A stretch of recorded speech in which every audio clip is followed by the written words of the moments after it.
That is the voice of Dr. Akanni Salako. He's a leading wellness expert, citizens, founder and head wellness coach of the Wellness Lab, a pioneering organization dedicated to helping women elevate their health and quality of life. Now, he has a doctorate in physical therapy and nearly a decade of experience in coaching and wellness. Dr. Akanni has helped transform the lives of more than 100,000 women. 100,000 women worldwide. And we got him here today. He's an amazing father, friend, brother, cousin, uncle, all the things, I'm sure. And we're just honored to have him here on the Sway in the Morning show. Welcome back, Dr. Akanni Salako. Dr. Salako, what is up, my friend? Good morning. Good morning. Yes. How are y'all? Good to have you here. Of course, you see Tracy and Mike Muse and Torch and DB and Kalani there in New York. And happy to have you here. I'm going to open up the phone lines early, 888-742-3345, to any and all women who have health questions for Dr. Salako. He's more than happy to answer them. I'm glad that we have you here today, specifically as Tracy, we're coming out of Celebrity Wire, and Tracy was talking about the ups and downs of plastic surgery and women choosing to enhance either their breasts or their buttocks or their lips in search of, I guess, maybe what they would call the perfect body, you know?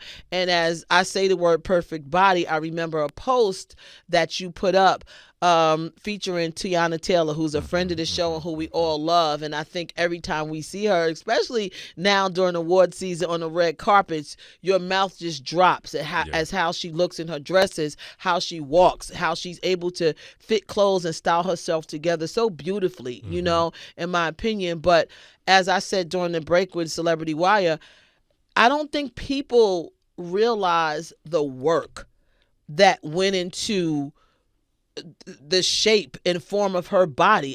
She didn't just quote unquote wake up like this. Are you experiencing a lot of clients coming to you talking about Teyana Taylor and wanting that body? I saw your post. I was like, oh, he hit a button right there. Talk about that a bit as we take these calls here, Sway in the Morning. Yeah, so that particular post, sometimes I go on live on Instagram. Yeah. And I was live on Instagram doing a Q&A, and then there was a couple of ladies saying, like, yeah, I want a Teyana Taylor body. Yeah, sure. After we've talked about, okay, these are the exercises you need to do. This is the nutrition you need to do. And I'm like, I don't think people realize if you're going to say you want something, you have to be willing to put in the work to get there. And that was the premise of that post of, we say we want Teyana Taylor body, but we not dancing like her. We not doing the exercises like her. We just want to show up on day 2 and have Teyana Taylor body, Megan Stallion knees. Like, you got to put in the work to get there. And that was the premise of the post. And when they heard that, everyone was focusing on, oh, but she doesn't exercise like that. And I'm like, okay,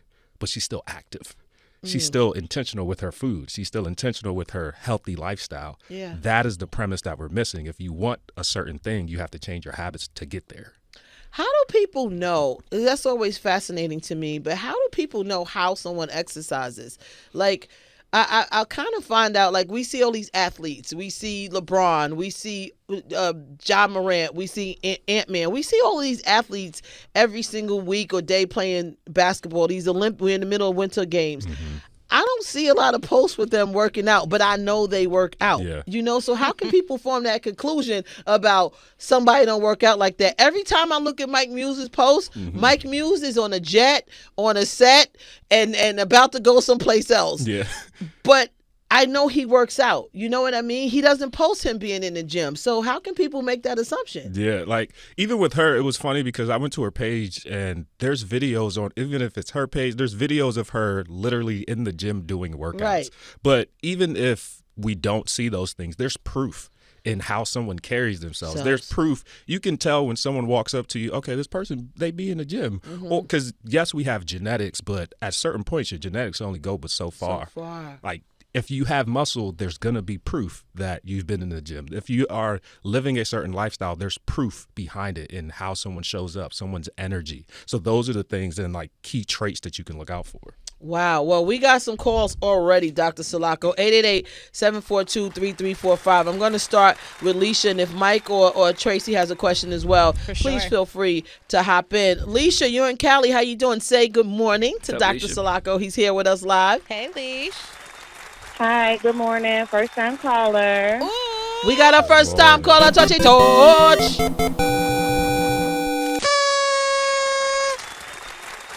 So my question is, I had spinal cord surgery about 7 years ago. So I had nerve damage in my back, permanent nerve damage, and I've been trying to find a natural way, if there is, as opposed to medication. So I'm on something called Lyrica, or generic is pregabalin. And just to say, I got on the medication. I keep going on and off because when I'm on, I can gain 100 pounds in 6 months, and I don't eat meat. Wow. Like, I don't eat breakfast. Like, I don't, and it's the medication because when I, like, wean myself off, and I'm also a nurse.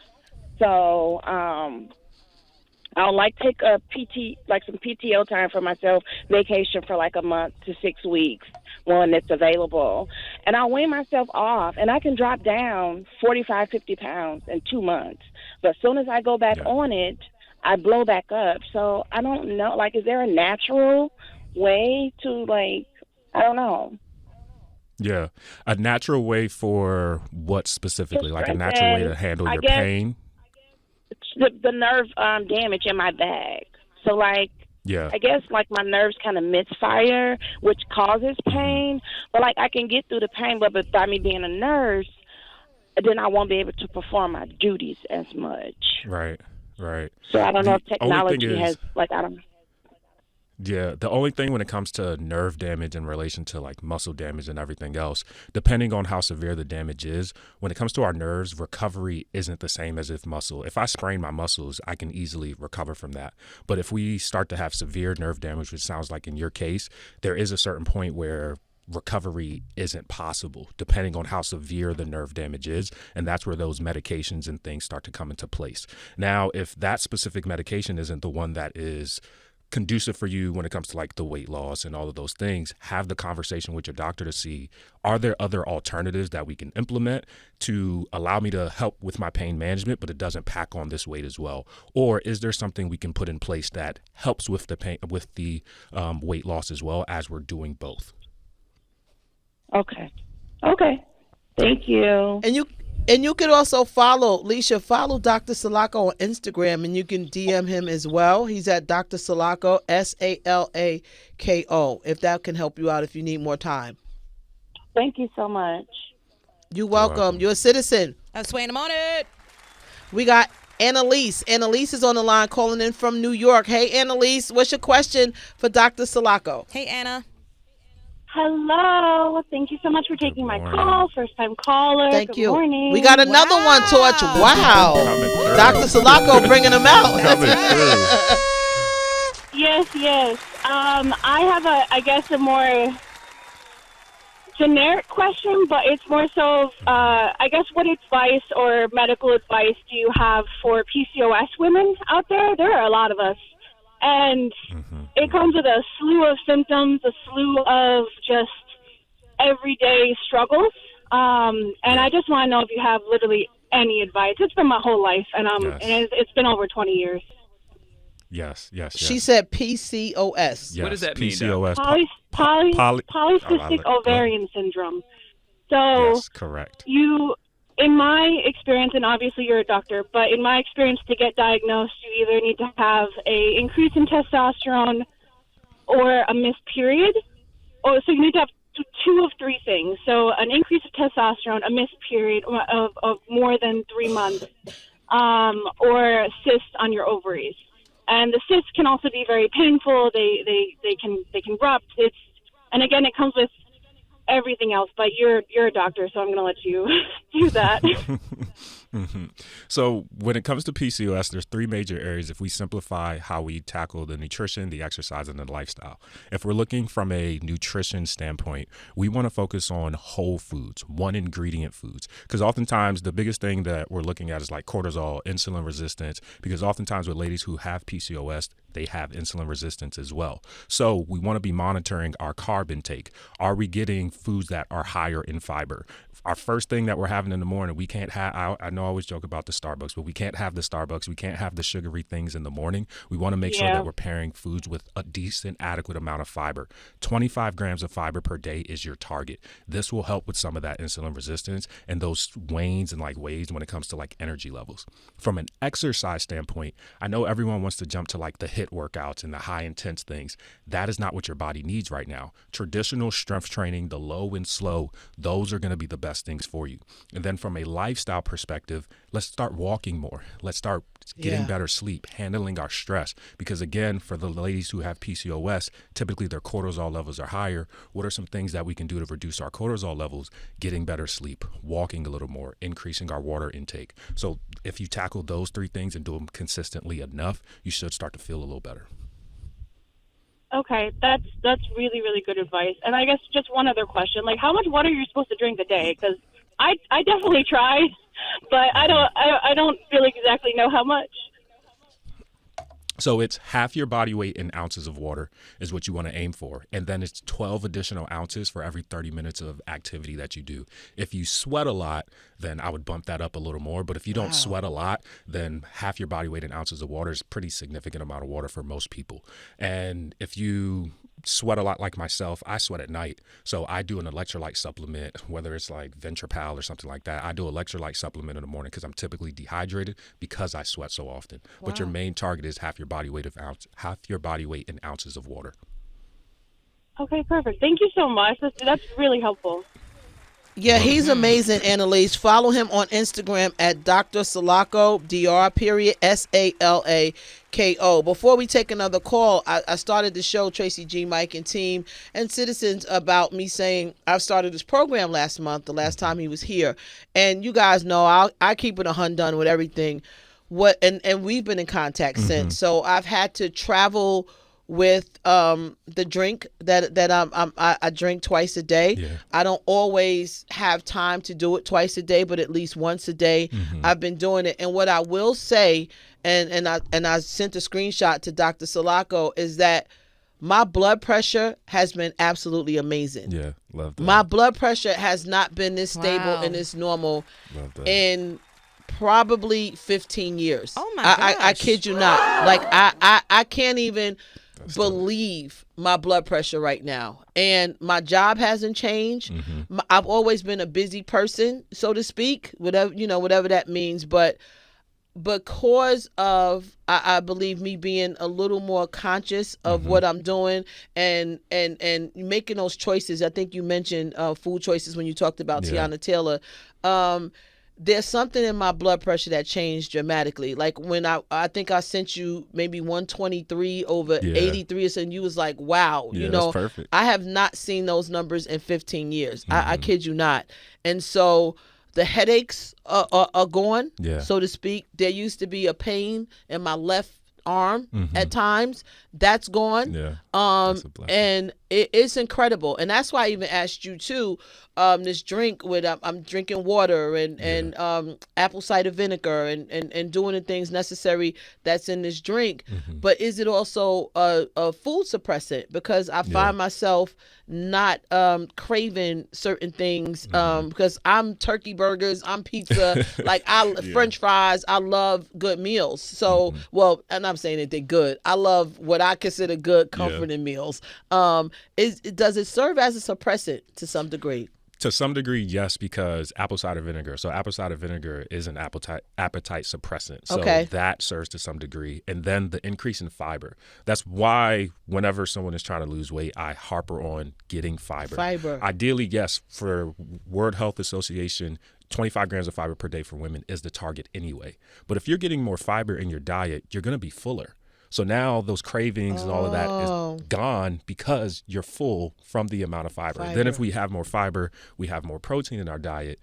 We don't have the same level of cravings because you already feel stuffed from the food that you've eaten. And after a while, your body gets into a rhythm, and then all of those things start to, you want them less and less and less. So I was unaware of psyllium husk. I did not know what that was until you told me. I had to look it up. I had to Google, which was a form of fiber. I did not know. I did not know that. And I know that also has been extremely helpful to me as well. So I would suggest anybody that's probably low on fiber to try to consult with your doctor first, obviously, but psyllium husk has been a great help for me because potato chips and stuffed double baked mashed potatoes not fiber, but that was my form of fiber because I'll sprinkle some spinach on top, Tracy G, baby, with some Gruyere cheese. Listen, Linda, it is something different. We got Cece on the line, so I will say this, and I'm still balancing, as I was honest with you about exercising and getting it in.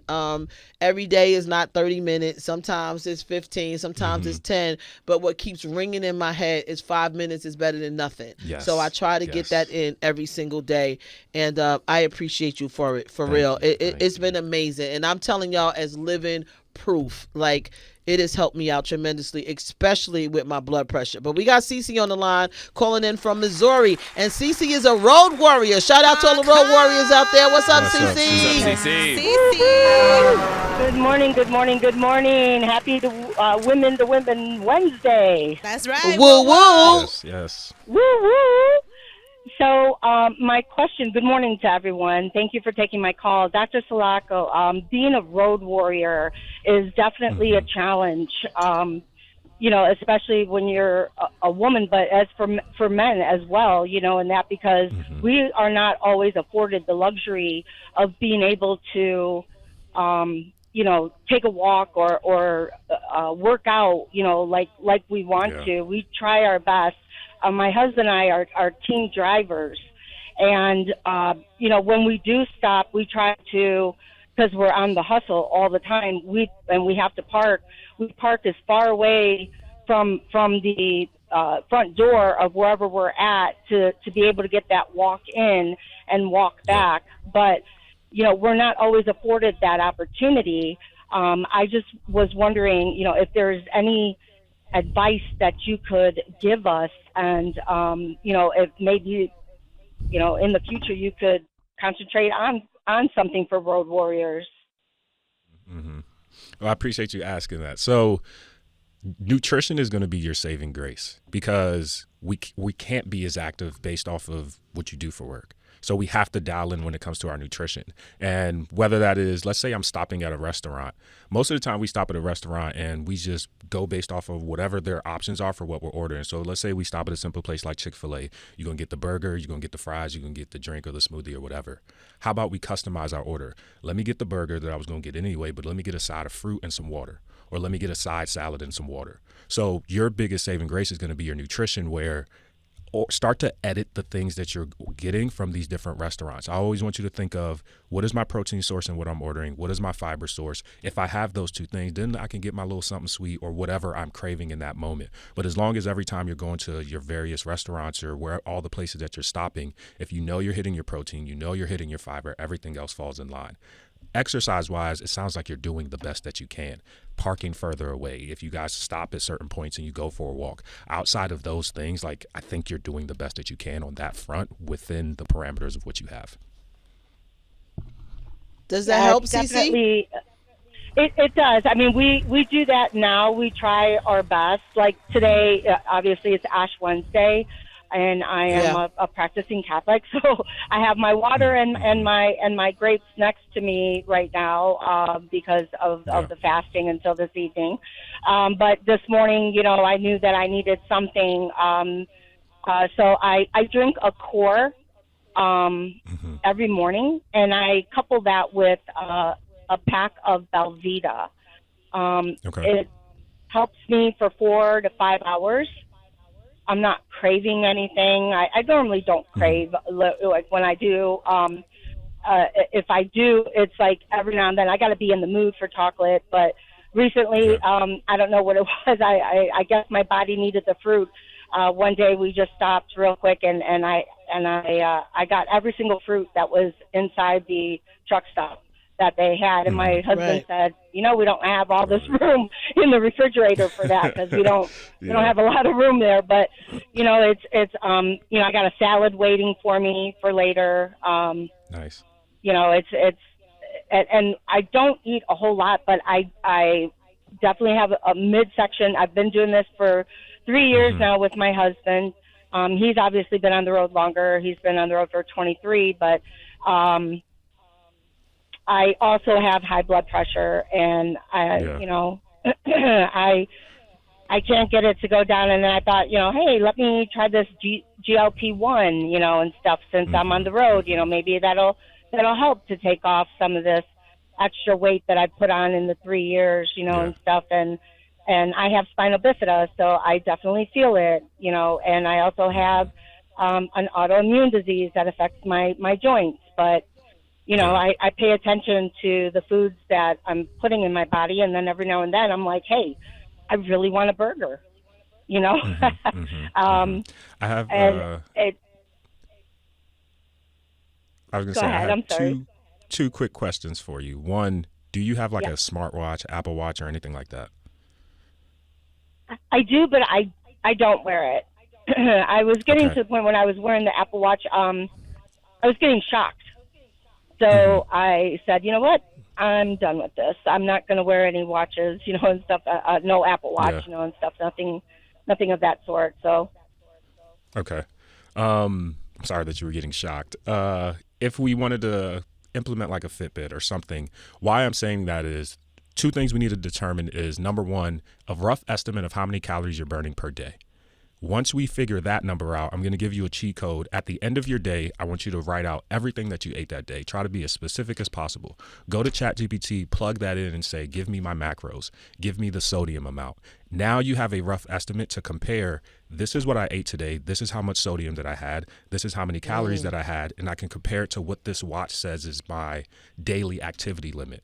Now you get to see, am I eating over that? If we're consistently eating over that, okay, now I need to make some edits into the how much that I eat. If we Yeah. look at your sodium intake, if that is consistently higher than 1,500, this explains the blood pressure. Because a lot of the times when we're eating out, even with the best intentions, all these restaurants want you to come back. The food is going to be higher in sodium. So that could be some of the things that's causing the blood pressure. So again, at the end of your day, go to ChatGPT, write it all out, get the macros, get the sodium, and then compare. All right, CC. Got And it. if that is a little Yes. tricky for you, follow Dr. Salako. I'm telling y'all. And CC, I connect with you in terms of that blood pressure. It can be tricky. You don't know. Sometimes you think, oh, I just had this, I just had that. And a lot of things are loaded with sodium that you would never even believe. You know, a can of tuna, ketchup, so much. It has a lot of sodium in it. And so I had to take the responsibility of turning these labels over and reading what I needed to read and being mindful of that as well. And Dr. Salako came in and changed the game for me. So I'm telling you, in 15 years, my blood pressure's never looked like this. And so I'm addicted to those numbers that I saw. I didn't even think it was possible. And now that I know that it's there, I'm staying on it. So follow Love him it. on Instagram at Dr. Salako. Okay, please do so, CC, and Yes, God bless you will and your do. husband, Thank you, and stay guys. safe on God that bless you, road. Of too. course, Thank You a you. citizen. Have a Let's great wait day, on it. everyone. You as well, CC. we got you got so many calls still coming in, but I got to get to Mike Muse, who has a question, and then Tracy. Mike, what's your question for Dr. S? Hey, what's up, Noop? How you feel? What's up, dude? How are you? Good, brother. I have a question for you. I love how you always come from a place of not restrictions, but just mindfulness and modification. I think it was really great. I'm just curious, is there any science or data or just any of your expertise that relates to how we eat desserts? And what I mean by that is if we have like a first course, a second course, and then we sit for the dessert course, do we necessarily need to eat the full slice of cake, or if we take a couple pieces of the cake, does that satisfy us enough? Because that's what I've been noticing. I've been doing. Yeah, I've seen there was a research article I looked at a long time ago in relation to diving into your indulgences. Because if you look at something as simple as you're craving this cookie, and then you go have an apple, you go have a biscuit, you go have all these other things to keep your mind off the cookie, then you end up eating more calories than if you would have just had the cookie. If you go ahead and have the cookie, you've hit the craving. Now you don't crave it as much. And there has been in some cases, even for some of my clients, what I've done is I want you to have the thing that you're craving every single day, because after a while, you're not going to want it. There was a time for me, like I had a Snickers every single day. I was craving a Snickers every single day, and I had it every single day. And then I didn't have another Snickers for like a month because I got tired of it and I didn't even want it anymore. So sometimes you have to indulge into your cravings because there's nothing wrong with cravings. It's natural. Sometimes it's emotional things that's causing you to crave it. Sometimes it's situational. So yes, indulge then you have to figure out and backtrack, okay, what is causing this craving? And then you can figure the rest out from there. Wow. Wow, man. Good question. Great answer, Dr. S, man. Appreciate that. Tracy G, jump in there, man. Yeah, absolutely. Girl, I mean. I'll take it. Okay, so I would love to know, Dr. Salako, if the way I view water versus electrolytes is on point, because in my mind I look at water as a cleanser and I look at electrolytes as hydration. So drinking a lot of water is like taking a shower every day and using the soap, but electrolytes is like putting on lotion to seal it all together. Does that metaphor work, or is there like a gap in my way of thinking? So water and electrolyte, they kind of go hand in hand, because if we look at the molecular level, there's something called the sodium potassium pump. And what we're taught in school is where sodium goes, water follows. That's why if you have a higher sodium diet, typically you have higher blood pressure because you're carrying more fluid. So when we're drinking and we're adding like electrolytes, what we're trying to do is restore that sodium gradient. That's why having more potassium, that's where you see a lot of these electrolyte supplements, they have potassium in there as well, because you have to have a good balance of sodium, potassium to be hydrated. So if you're dehydrated, that's where those electrolyte supplements come in place, because they help restore that gradient balance to rehydrate you.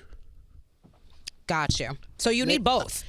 Because someone who just has water, right? Like if you just have a gallon of water every day, but no electrolytes, that doesn't mean you're sufficiently hydrated. Yeah, you could still be dehydrated right, if you don't have an adequate electrolyte balance. Yeah, that's why with like athletes, that's where Gatorade and all of those companies make a killing, because you're losing salt in all of those things when you're sweating. You have to replenish it. That's where a Gatorade or like a Ventrapal and all of those supplements come into place. Really quickly, I want to get John Z in on this because John, you box a lot. Is Gatorade your choice, or you just water? Just water. Always water. I mean, I have a bit of a taste for Gatorade, which I don't think is too good for me, but it's always water. It's always water for you. With the constant sweating, everything, water. Plenty of water. Wow, okay. Yeah, I mean, we are really sweating. Yeah, so I was and what about your soreness? John, because I know that electrolytes, Dr. Salako, can also help with muscle fatigue. Right? Yeah. Do you experience that a lot, John? That's true.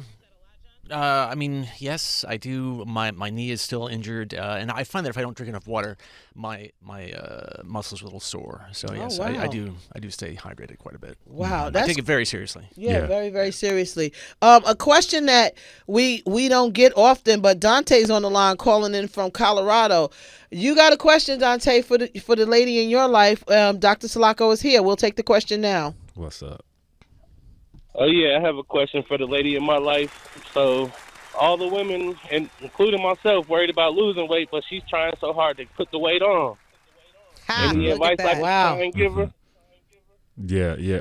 So with here, the principles are flipped, because for weight loss, we want to be in a calorie deficit, still have whole foods. We're still exercising, but we're focusing more on like muscular endurance in the early stages. For weight gain, it's simple thing. It's the same thing, but in reverse, where now we're eating a caloric surplus. So for her, we need her to eat more, not necessarily go get the junk and all of that stuff. You can eat still one ingredient, whole foods, because then as you're putting on weight, you're putting it on in the right places. So have her eat more than she is now, significantly more than she's eating right now, to a point where sometimes it is a little uncomfortable. If you think of where our bodybuilders are, bulking is uncomfortable because you're eating more than what your body needs.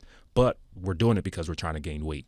And then when it comes to the exercise, she needs to lift heavier. So the 10 pounds for 15 reps, we can't do that. Let's get heavier weights. Let's go to 20s, the 25s for 5 or 6 reps. We're lifting heavier because as we put on this weight, we need to direct our body and say, hey, I want my curves to look like this here. And that is how you do that through strength training. Great question, Dante. Hope everything works out. And tell your lady to follow Dr. Salako on Instagram at Dr. Salako. You're a citizen. Let's wait about it. Napoleon, I want to get you in, and thank you so much for holding. You had a question about inflammation for Dr. Salako? Yeah, good morning, everybody. Good morning, doctor. Good morning. Good morning. So when I get a physical checkup and they do my vitals and my blood work and everything, I come back pretty healthy due to a hyperactive immune system because I have a genetic disorder. But one thing that always pops up is they're saying that my body's too inflamed. Like inflammation is too high in my body. And I try to eat berries and fruits and vegetables, but I can't get that down. That always pops up. Mm-hmm. With you, so I don't know how to tackle the inflammation down. Excuse me, what was that? Did you mention something about autoimmune? Yeah, correct. I have a hyperactive immune system. Hyperactive immune system. Okay. So some of it could be related to the hyperactive immune system, but some of it could be lifestyle as well. Depending on if you take a look at your nutrition, look at the ingredient label and what are some of the artificial sweeteners or the artificial, the Xantex gum and all of those things, because those are foreign to our body. And in some cases that can lead to inflammation where it's very subtle. So look at your ingredients and a lot of the foods that you eat often and see, if I take those out, do my inflammatory markers reduce? And then looking at other things of like, okay, what are my exercise habits? Sometimes if we go from nothing to something, but we do it too strenuous, that can lead to inflammation. And then we want to incorporate more anti-inflammatory foods. It sounds like you're having some as well, but get your turmerics, get your ginger, get your kimchis. Those things will also help reduce inflammation as well. Does that help out, Napoleon? Turmeric, ginger, kimchi, and ginger? Yes, ginger. And with your turmeric, I believe it's 1 to 3. So you have to have black pepper with turmeric because it activates the compounds in the turmeric. I don't recall the exact amount off the top of my head, but if you're going to have turmeric, you also want to have it with black pepper because the compounds in the black pepper help to activate the turmeric. I'm drinking that now, right Napoleon. Thank you. Thank you, guys. All right. Yeah, you're a citizen. Right. That's Sway in the morning. First time caller. And the first time caller, Torchy George, hit him up on the way out, baby. Listen, before we wrap this up, I want to say this too. Another thing that helped me, Dr. Salako, is that as much as I love to cook, I enjoy eating out as well, especially having a nice dinner somewhere. But what I've learned is that I don't know what they're putting in the food. Yes. You're right about that. Like, we don't know. And it's a restaurant and they're cooking in mass. And so they're not buying necessarily the best ingredients. They're not buying the high quality olive oils or this or that, which I personally like to cook with when I'm home. So I'm saving a couple more bucks too, making trying to recreate some of my favorite dishes at home. Whether it's a pasta dish or something like that. So you could do that once a week too, citizens. If you got a favorite spot, whether it's a Chick-fil-A or this or that, try making that same burger at home. It'll save you less money, and you know exactly what you're putting in your food. Yes. So I thank you for that as well, for sure. Yes. Man, Dr. Salako, where can everybody hit you up and reach you? And let us know when you're coming back next. I know next month, but we ready for you. So you can hit me on Instagram at dr.salako. If you need help reaching your goals, message me the word coach on Instagram and we can have a conversation. And that's real, because that's exactly what I did. And this is how all of this formed here on Sway in the Morning. Hit them up for sure.